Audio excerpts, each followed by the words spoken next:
H3. Integration into performance management. Risk management should be integrated into the performance management cycle of the organization, both at the individual level and the corporate level. One of the risk managers we interviewed shared an example where traditional static corporate key performance indicators, KPIs, have been replaced with dynamic, risk-based, ranged KPIs. This allowed their management to have bands of values instead of a single value.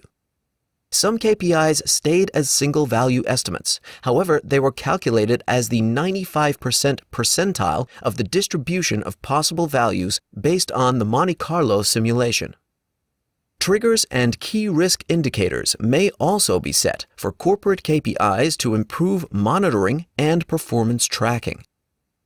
At an individual level, risk management KPIs may be set around risk-based decision-making, timely risk mitigation, risk management training grades, or an internal audit assessment of the risk management effectiveness in different business units.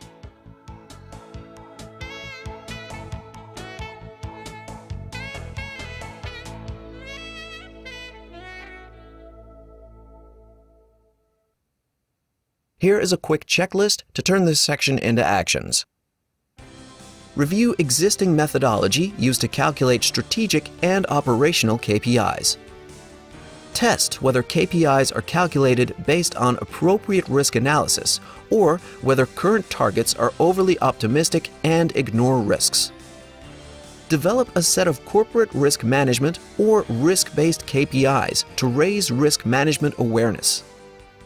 Develop a set of individual KPIs for key managers to raise risk management awareness and assign responsibility.